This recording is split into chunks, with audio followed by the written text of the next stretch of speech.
श्री नवनाथ भागतसार कथामृत अध्याय 6 मच्छिंद्रनाथास कालिकास्त्राची प्राप्ती। बारामल्हार पवित्र स्थानी मच्छिंद्रनाथाने अष्टभैरवादिकांची खात्री करून देवीचा प्रसाद मिळविल। कुमारदैवत तीर्थ करून कोकणात कुडाळ प्रांतात अडूळ गावात येऊन राहिला। त्या गावाबाहेर महाकालिका दैवत आहे, त्या देवताच्या दर्शनाकरिता मच्छिंद्रनाथ गेला। ते कालिका दैवत अति खडतर असून शंकराच्या हातातल्या कालिकास्त्राची तेथे स्थापना केलेली आहे।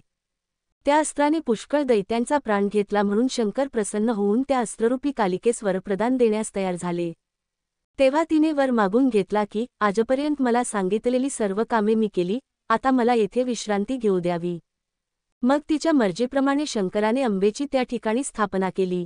त्या दैवताच्या दर्शनास्तव मच्छिंद्रनाथ देवालयात गेला व त्याने देवीचे दर्शन घेतले आणि प्रार्थना केली की मातोश्री, मी मंत्रकाव्य केले आहे, त्यास तुझे साह्य असावे आणि माझ्या हातात राहून माझी कवित्व विद्या गौरवून वरदान देऊन तू उदयास आणावी। अशा प्रकारची मच्छिंद्रनाथाने केलेली प्रार्थना ऐकून देवी संतप्त झाली। अगोदर त्या अस्त्रास देवीस श्रम झाले होतेच, तशात ते मच्छिंद्रनाथाचे भाषण ऐकून अग्नीत तूप पडल्यासारखे होऊन तिला अत्यंत राग आला व ती त्यास म्हणाली की अरे नष्टा, पतिता, मला फार श्रम झाले आहेत, असे असता मला आणखी दुःख देऊ पाहतोस। तू कवित्वविद्या निर्माण करून माझ्याजवळ वरप्रदान मागत आहेस, पण तेणेकरून मला तू विघ्न करावयास आला आहेस। हे निवांत स्थान पाहून मी येथे येऊन राहिले। असे असता दुरात्म्या, मला त्रास देण्यास आला आहेस, तर आता माझ्या डोळ्यासमोर उभा न राहता चालता हो, नाही तर तुला शिक्षा करीन। अरे, शंकराच्या हातातील अस्त्र ते मी तुझ्या हातात येऊन राहीन की काय? अरे, मला बोलाविण्यासाठी तुझ्या मनात शंका तरी कशी आली नाही? आता तू येथून निमुटपणे चालता हो, नाही तर व्यर्थ प्राणास मुकशील। हे भाषण ऐकून मच्छिंद्रनाथाने देवीस म्हटले की मी प्राणास मुकेन, ही गोष्ट तू स्वप्नात सुद्धा आणू नको। अगे, सूर्यबिंब अगदी लहान दिसते, परंतु ते त्रिभुवन प्रकाशित करीते, त्याप्रमाणे मी माझा प्रताप दाखवून तुला क्षणात वश करून घेतो पहा। तेथे अंबा म्हणाली, भ्रष्टा, तू कान फाडून हातात कंकण घालून व कपाळास शेंदूर लावून येथे येऊन मला भिववित आहेस, पण मी या तुझ्या धमकावणीला भिणार नाही। अरे, तुझी उत्पत्ती मला ठाऊक आहे। अरे, बोलून चालून तुझा बाप कोळी, तू मासे मारून निर्वाह करावयाचा, ते सोडून का दिलेस?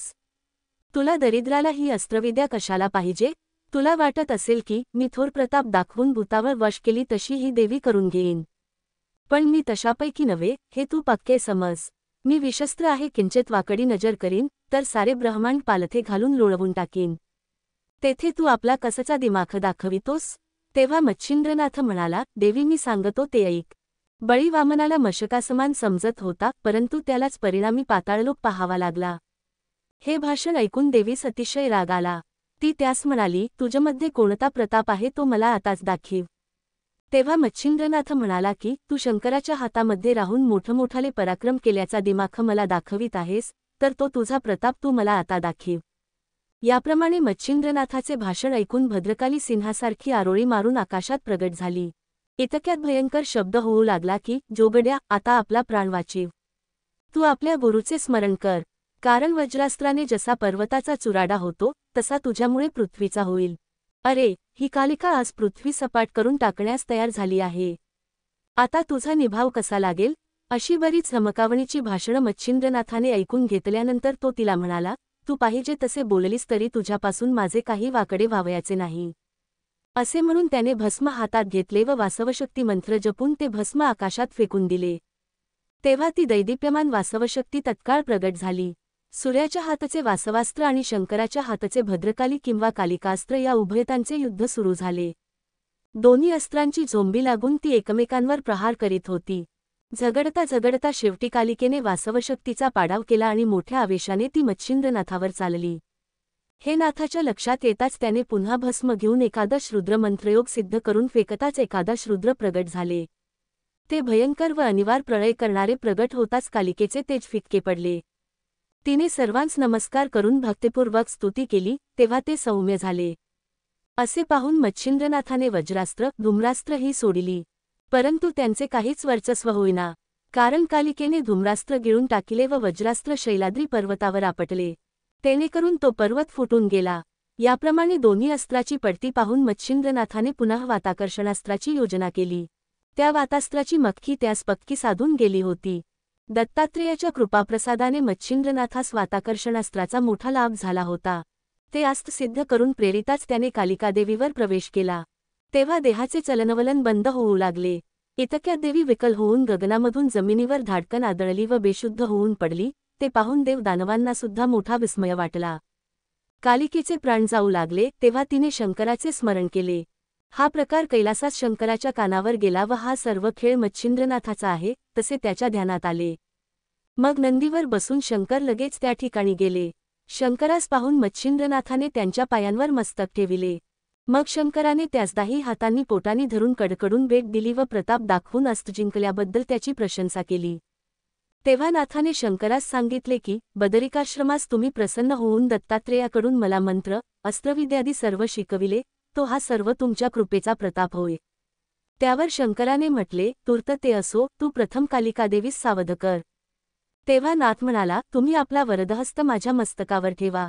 असे ऐकून तुला कोणती इच्छा आहे म्हणून शंकराने त्यास विचारिल्यावर त्याने मागणे मागितले की जशी शुक्राचार्याने संजीवनी विद्या कचास दिली त्याचप्रमाणे साबरी विद्येचे तू मजकडून कवित्वा करविलेस, तसा वर देऊन मला कालिकास्त्र द्यावे व तुझ्या हाती राहून कालिकेने जशी असंख्य कार्ये केली तशीच तिने माझ्या हातात राहून करावी व पुढेही मंत्रकार्यात तिने उपयोगी पडावे. असे जर मला वरदान द्याल तर मी निरंतर समाधान वृत्तीने राहीन.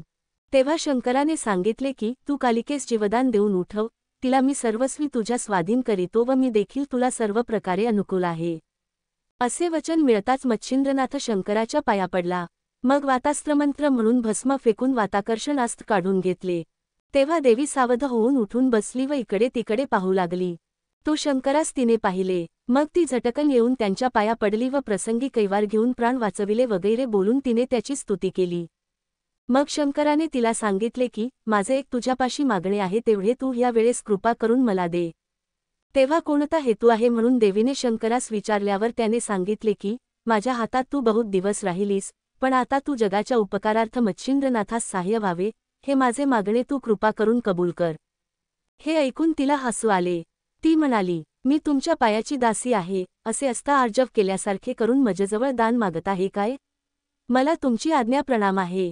जिकडे पाठवाल तिकडे मी जाईन. मग तिने मच्छिंद्रनाथास बोलाविले. तो येताच देवीने त्यास आलिंगन दिले व मी सर्वस्वी तुला सहाय्य आहे असे वचन देऊन त्याचे तिने समाधान केले. मच्छिंद्रनाथ व शंकर यांना देवीने 3 रात्री तेथे ठेवून घेतले. चौथे दिवस विचारून शंकर कैलासास व मच्छिंद्रनाथ गदातीर्थी हरेश्वरस गेला.